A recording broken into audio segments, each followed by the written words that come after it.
ಇದನ್ನ ಅನ್ನ ಕಲ್ಸ್ಕೊಂಡು ತಿನ್ಬೋದು, ರೊಟ್ಟಿ, ಚಪಾತಿ, ದೋಸೆ.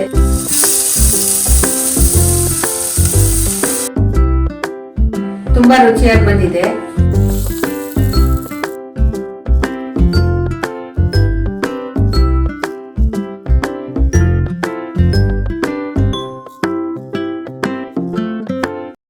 ತುಂಬಾ ಸುಲಭವಾಗಿ ಹಾಗೇನೆ ಬಹಳ ರುಚಿಯಾಗಿರುವಂತಹ ಎಳೆ ಹೀರೆಕಾಯಿ ಸಿಪ್ಪೆ ಹಾಗೆ ತಿರುಳನ್ನು ಉಪಯೋಗಿಸ್ಕೊಂಡು ಮಾಡುವಂತಹ ಒಂದು ಅದ್ಭುತವಾದ ರುಚಿ ಕೊಡುವಂತಹ ಚಟ್ನಿನ ನಾವಿವತ್ತು ಮಾಡಿ ತೋರಿಸ್ತಾ ಇದ್ದೀವಿ. ಈ ಹೀರೆಕಾಯಿ ಸಿಪ್ಪೆಯ ಚಟ್ನಿನ ದೋಸೆ ಜೊತೆ ಬೆಣ್ಣೆ ಹಾಕೊಂಡು ತಿಂದ್ರೆ ಪರ್ಫೆಕ್ಟ್ ಕಾಂಬಿನೇಷನ್ ಅಂತಾನೆ ಹೇಳ್ಬೋದು.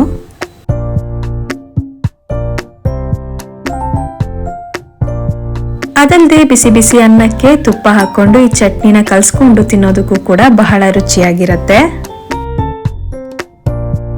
ಹಾಗೇನೆ ಅಕ್ಕಿ ರೊಟ್ಟಿ ಅಥವಾ ಈ ರೀತಿ ಮಸಾಲೆ ಅಕ್ಕಿ ರೊಟ್ಟಿ ಮಾಡಿದ್ರು ಕೂಡ ಅದ್ರ ಜೊತೆ ತಿನ್ನೋದಕ್ಕೆ ಸೂಪರ್ ಕಾಂಬಿನೇಷನ್ ಅಂತಾನೆ ಹೇಳ್ಬೋದು. ಹಾಗಿದ್ರೆ ಶುರು ಮಾಡೋಣ ಇವತ್ತಿನ ರೆಸಿಪಿ ಹೀರೆಕಾಯಿ ಸಿಪ್ಪೆಯ ಚಟ್ನಿ. ನಮಸ್ಕಾರ ಸ್ನೇಹಿತರೆ, ನೀವು ನೋಡ್ತಾ ಇದ್ದೀರಾ ಚಂದನಾ ಶಶಿಕುಮಾರ್ ಯೂಟ್ಯೂಬ್ ಚಾನೆಲ್. ಮತ್ತೊಮ್ಮೆ ನಮ್ಮ ಚಾನೆಲ್ಗೆ ಸ್ವಾಗತ. ನಾನು ಚಂದನಾ.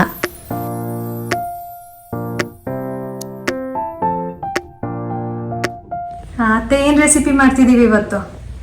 ಹೀರೆಕಾಯಿನ ಸಿಪ್ಪೆ ತಗೊಂಡಿದೀನಿ. ಹೀರೆಕಾಯಿನ ಸಿಪ್ಪೆ ಉಪಯೋಗಿಸ್ಕೊಂಡು ಚಟ್ನಿ ಮಾಡ್ತಾ ಇದೀವಿ. ತುಂಬಾ ರುಚಿಯಾಗಿರುತ್ತೆ.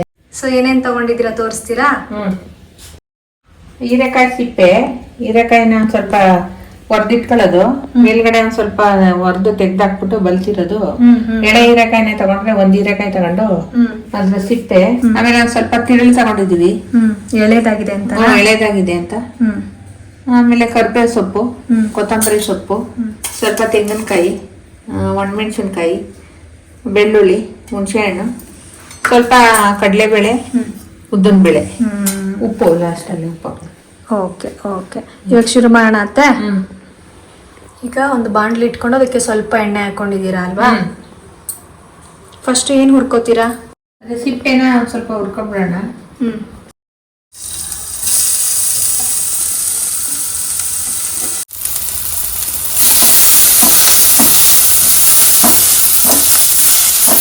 ಸ್ನೇಹಿತರೆ, ಇಲ್ಲಿ ನಾವು 2 ಮೀಡಿಯಂ ಸೈಜ್ ಹೀರೆಕಾಯಿಯ ಸಿಪ್ಪೆನ ತಗೊಂಡಿದೀವಿ. ಹಾಗೇನೆ ಅರ್ಧ ಹೀರೆಕಾಯಿದು ತಿರುಳನ್ನ ತಗೊಂಡಿದೀವಿ. ಹಾಕ್ತಾ ಇದೀನಿ. ಸ್ವಲ್ಪ ಹುರಿದಾದ್ಮೇಲೆ ತಿರುಳು ಹಾಕೊಳ್ಳೋದಾ? ತಿರುಳು ಹಾಕೊಳ್ಳೋದು.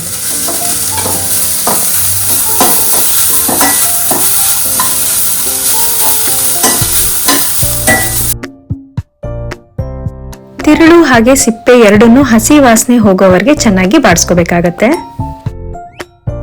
ಇದಾದ ನಂತರ ಅದೇ ಬಾಂಡ್ಲಿಗೆ 3 ಸ್ಪೂನ್ ಕಡಲೆ ಬೇಳೆ ತಗೊಂಡಿದೀವಿ. ಸೊ ಅದನ್ನು ಕೂಡ ಕೆಂಪಾಗೋ ತನಕ ಹುರ್ಕೋಬೇಕಾಗತ್ತೆ.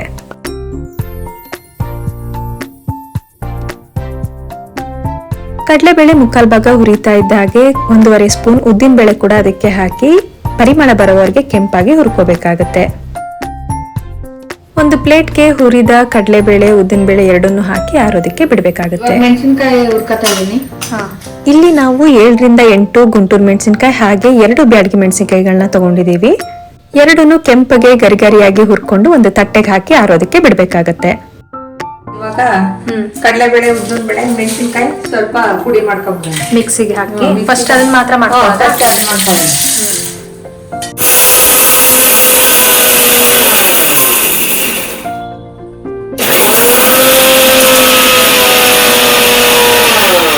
ಏನ್ ಹಾಕ್ತಿದ್ದೀರಾ? ಕಾಯಿ, ತೆಂಗಿನಕಾಯಿ ಹಾಕ್ತಾ ಇದ್ದೀವಿ. ತೆಂಗಿನಕಾಯಿ ಚೂರು, ಕಡಲೆಬೇಳೆ, ಉದ್ದಿನಬೇಳೆ, ಮೆಣಸಿನಕಾಯಿನ ಏನ್ ಪುಡಿ ಮಾಡಿ ಇಟ್ಕೊಂಡಿರ್ತೀವಿ ಅದಕ್ಕೇನೆ ತೆಂಗಿನಕಾಯಿ ಚೂರು ಹಾಗೇನೆ ಹುಣಸೆ ಹಣ್ಣು ಹಾಕಿ ಮತ್ತೆ 2 ರೌಂಡ್ ತಿರುಗಿಸಿ ಪುಡಿ ಮಾಡಿ ಇಟ್ಕೋಬೇಕಾಗತ್ತೆ.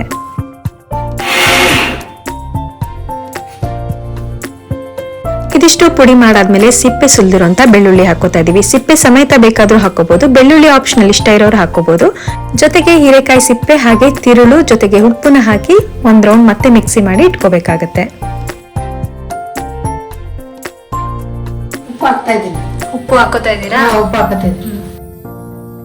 ಕೊನೆಗೆ ಸ್ವಲ್ಪ ನೀರು, ಕೊತ್ತಂಬರಿ ಸೊಪ್ಪು ಹಾಗೆ ಕರಿಬೇವು ಸೊಪ್ಪು ಹಾಕಿ ಮಿಕ್ಸಿ ಮಾಡಿದ್ರೆ ರುಚಿಯಾದ ಹೀರೆಕಾಯಿ ಸಿಪ್ಪೆಯ ಚಟ್ನಿ ರೆಡಿ ಆಗುತ್ತೆ.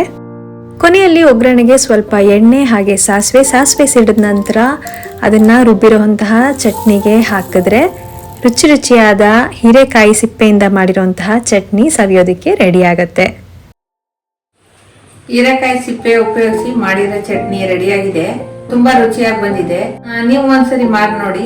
ಇದನ್ನ ಅನ್ನ ಕಲ್ಸ್ಕೊಂಡು ತಿನ್ಬೋದು, ರೊಟ್ಟಿ, ಚಪಾತಿ, ದೋಸೆ ಎಲ್ಲದಕ್ಕೂ ಹಾಕೊಂಡು ತಿನ್ಬೋದು. ಇದೇ ತರ ನಾವು ಬೂದ್ಗುಂಬಳಕಾಯಿಯಿಂದ ಸಿಪ್ಪೆಯಿಂದನೂ ಚಟ್ನಿ ಮಾಡ್ಬೋದು, ಮತ್ತೆ ಸೀಮೆ ಬದನೆಕಾಯಿ ಸಿಪ್ಪೆಯಿಂದನೂ ಚಟ್ನಿ ಮಾಡ್ಬೋದು. ಅದನ್ನು ಒಂದ್ಸರಿ ಮಾಡಿ ತೋರಿಸ್ತೀವಿ. ಈ ರೆಸಿಪಿ ನಿಮ್ಮೆಲ್ಲರಿಗೂ ಇಷ್ಟ ಆಗಿದೆ ಅನ್ಕೊಂಡಿದ್ದೀನಿ. ಇಷ್ಟ ಆಗಿದ್ರೆ ನೀವು ಲೈಕ್ ಮಾಡಿ ಮತ್ತೆ ನಮ್ಮ ಚಾನಲ್ಗೆ ಸಬ್ಸ್ಕ್ರೈಬ್ ಮಾಡ್ಕೊಳ್ಳಿ.